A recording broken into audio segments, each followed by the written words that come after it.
Yo everybody, what's going on? This is Keegan from Kman Reviews bringing you the second of my 3 annual year-end lists. This is my top 10 least favorite albums of 2021. I tried to change the title to a little bit more of a subjective title. Last year I used worst albums and I don't like to sound objective at all. So, least favorite, as that title would suggest, this is all just my opinion of course. I'm not trying to claim that these are the worst music of the year, because they're not. If you like these albums, please continue to like them. I'm not gonna rain on your parade with them at all, but this is just my opinion, and I'm always open to some debate down in the comments as long as it's done respectfully. But enough talking, let's just dive right into the list. Kicking us off at number 10, we have Dan and Shay with their album Good Things. One of the most boring, flavorless country albums I've heard this year. While sure I have labeled many a country album this year as just forgettable or bland, but at least they weren't overly polished or sterile to all hell. And sure, while I do usually enjoy my pop and country with clean and polished production, I also like that kind of music with a punch, and there is almost no punch to this album at all. It's more so a tender rub of the cheek. However, despite my critique right there, I have to throw at least a little bit of positives here. A lot of the songs on here are actually pretty pleasing sonically. The melodies are mostly gentle and delicate guitar-driven pop, plus Dan and Shay are not terrible vocalists at all. Best example of both of these is the album highlight Steal My Love, a song which I actually have in my regular rotation because it's a sweet, appealing pop song.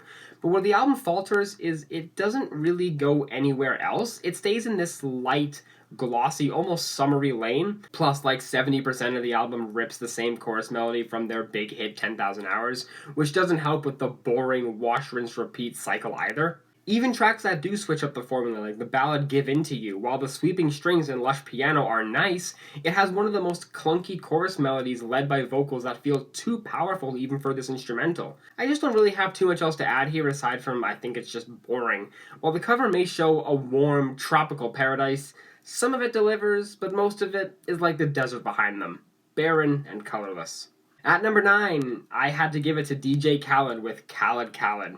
While I did state that this new DJ Khaled album is one of the best things he's done in years, that still doesn't deny the fact that this album is extremely hit or miss, a trope that pretty much defines a majority of DJ Khaled's output in the past 6 years, and it's definitely present here.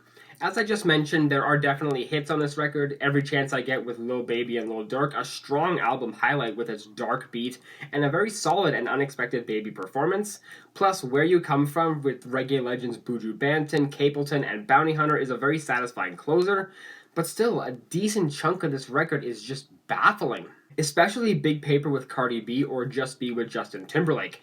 DJ Khaled adds absolutely nothing to these tracks. If they were just solo songs for their own respective artists, they would have the exact same effects, and even still, they're just both so polished and sanitary, especially Just Be. The production tries to be so opulent, but it just comes out as being sleepy. But then on the complete opposite end of the spectrum, you have some of the most ludicrous fusions in recent memory. Bieber and 21 Savage on Let It Go, Her and Migos on We Goin' Crazy, and the posse cut of Big Sean, Rick Ross, Diddy, and A Boogie with the Hoodie. Pretty much all of these songs are either just phoned in performances or beats that are so stock and basic. Just a sad, mediocre album full of snooze fest percussion and a strong sense of trying to consolidate several big artists purely for name recognition, and at the end of the day, a decent paycheck. Number 8 goes to Maroon 5 with Jordy. Yeah, this one shouldn't be a surprise, but I think what may be a bit of a surprise to some is that I had expectations going into this album for the first time. 2 out of the 3 singles I enjoyed, those being Memories and Beautiful Mistakes. I thought this album was going to be a bit of a rebound, not necessarily a return to form, but something better than at least Red Pill Blues. And sure, while it was, it's still an ugly listen. Though credit where credit is due, the album does contain some of the best of the band in a good while. The aforementioned Memories is a touching tribute to the band's late manager. Lost actually became a late single for the band, and I'm happy it did because it's probably the best track here. And I'm glad Lifestyle with Jason Derulo was snuck into the deluxe because I think it's got a great bounce to it and it's a fun song. But wow, some of Maroon 5's biggest duds ever show up on this album. Remedy completely wastes a Stevie Nicks feature any respectable artist would have capitalized on. Echo with Black Bear features some of Adam Levine's most disgustingly sharp falsettos and a terrible chorus. and Seasons is a full-on Maroon 5 rap song, and it's as bad as it sounds. Although the most flagrant moments of this album come in the later half of the two exploitative features of the late Juice WRLD and Nipsey Hussle, both adding absolutely nothing to their respective songs, especially Nipsey on the remix of Memories, which was just not necessary for the track list at all. Other than that, the rest of the album is either moody pop rap or the barren, soulless pop garbage Maroon 5 has been kind of building their pedestal on for a good decade. And sure, while most of it is better than the songs I have mentioned, it still doesn't hold a candle to like 90% of the pop music released this year. So yeah, another disappointing Maroon 5 album that only stresses how little the band, but specifically Adam Levine, actually cares to release decent music, and instead cash in on modern trends in the most shameless ways possible.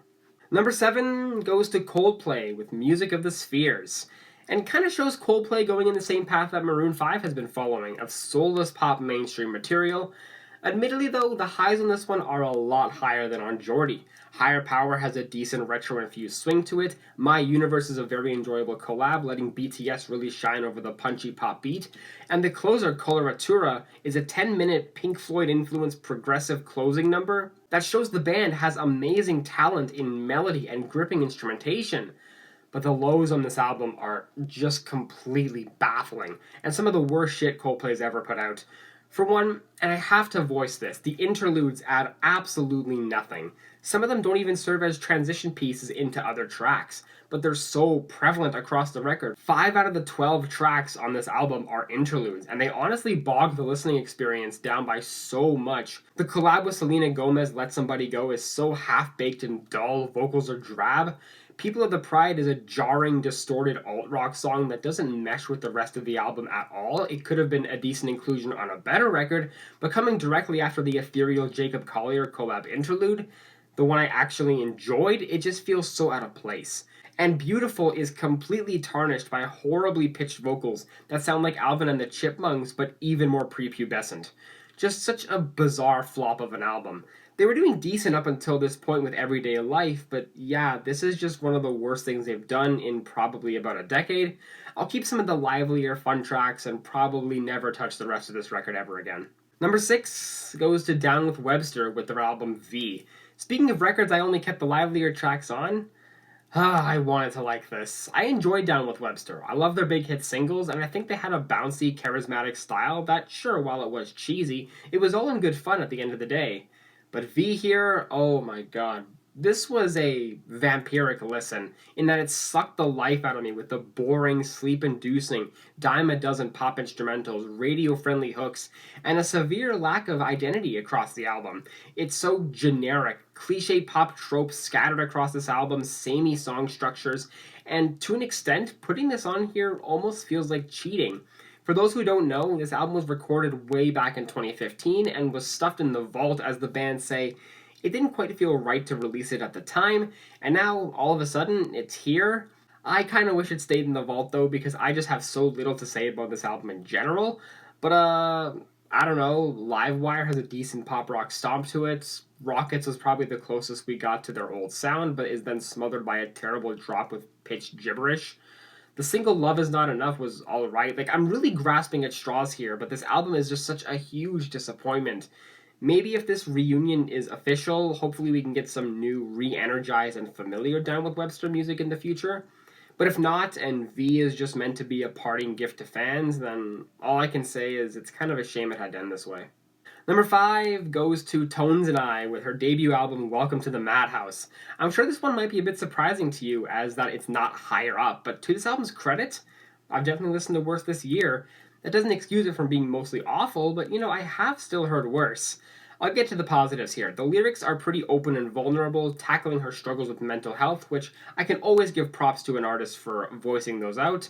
And it was certainly the most gripping element of the album, plus a decent amount of the instrumentals across this are not terrible at all. A lot of them have a decent bop to them, good energy, certainly more exciting than most of the garbage that was on the Down with Webster album I just mentioned. In fact, the opening title track, Welcome to the Madhouse, is probably the best song she's ever released. It has a haunting, carnivalesque swing to it, the bass is grimy. It's not necessarily scary like I think it was intended to be, but it's a very solid bop, and it's one of the few moments where her vocals aren't that grating. Speaking of which, yeah, let's get to the elephant in the room. The vocals suck. The cadence is awful and the tone just squanders a lot of the heavy lyrics across this album.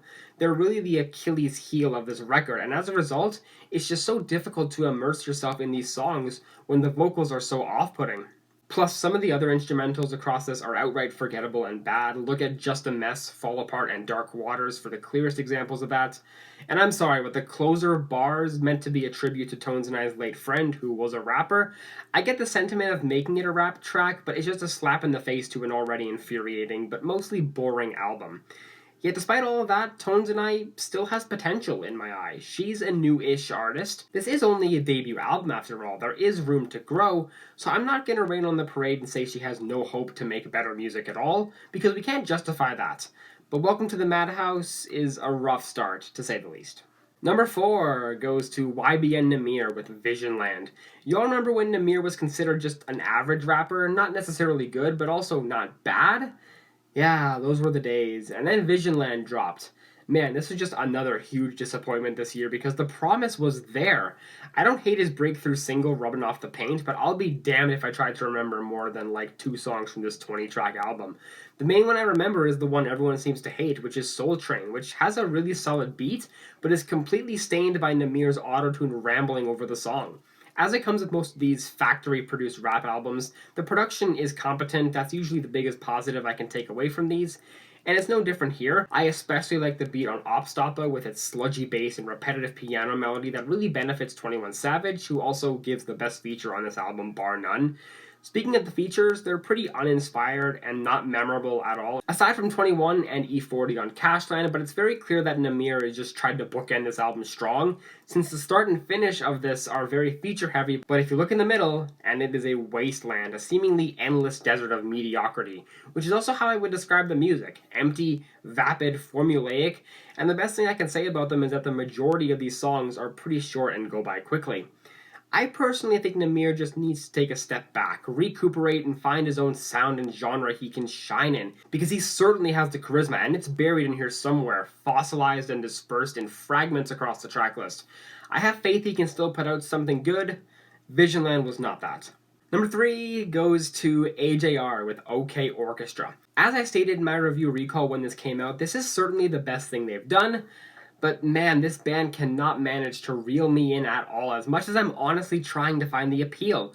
It's entirely wasted either with horrible vocal mixing and harmonizing, opulent orchestral and theatric production that often lacks any sense of rhythm or groove, and is just big for the sake of being big. Or even the lyrical content, which is honestly the biggest reason why I can't stand this band. Asinine lyrics about childhood whimsy that try to play to some relatable aspect, I suppose. I've even heard some people try to dispute that the lyrics have a bit more layers to them, but I'm not sure how deep you can go on a song like Adventure Is Out There. Let's just dive into more reasons why this album genuinely infuriates me. Joe has a rhythm that sounds like it's hyped up on caffeine and is ready to break through a wall, something that is impossible to truly vibe to. And later in the album, the exact same rhythm is stolen on Humpty Dumpty, which to the song's credit has a bit more polish, but it's difficult to make your lyrics about begrudgingly running away from your problems when you're reciting a nursery rhyme. My Play is just the biggest disappointment on here, though, because I love the idea of the group tackling a more mature topic, like a kid trying to comprehend what a divorce is. It's a messy subject that could really be expanded upon. But even with that, the lyrics are so shallow and childish. Any real meaning or depth in this song is lost in the juvenile wave that just can't be ignored. I guess the best moment on here was probably the big hit Bang, only because I've heard that song so many times on the radio that it's grown on me now. And also, World's Smallest Violin, in my opinion, is the best example of decent enough lyrics and a solid groove, maybe in the band's entire catalog.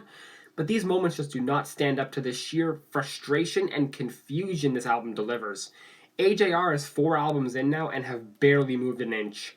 Maybe in 50 years they'll have moved a mile, but I'm not willing to wait that long to find out.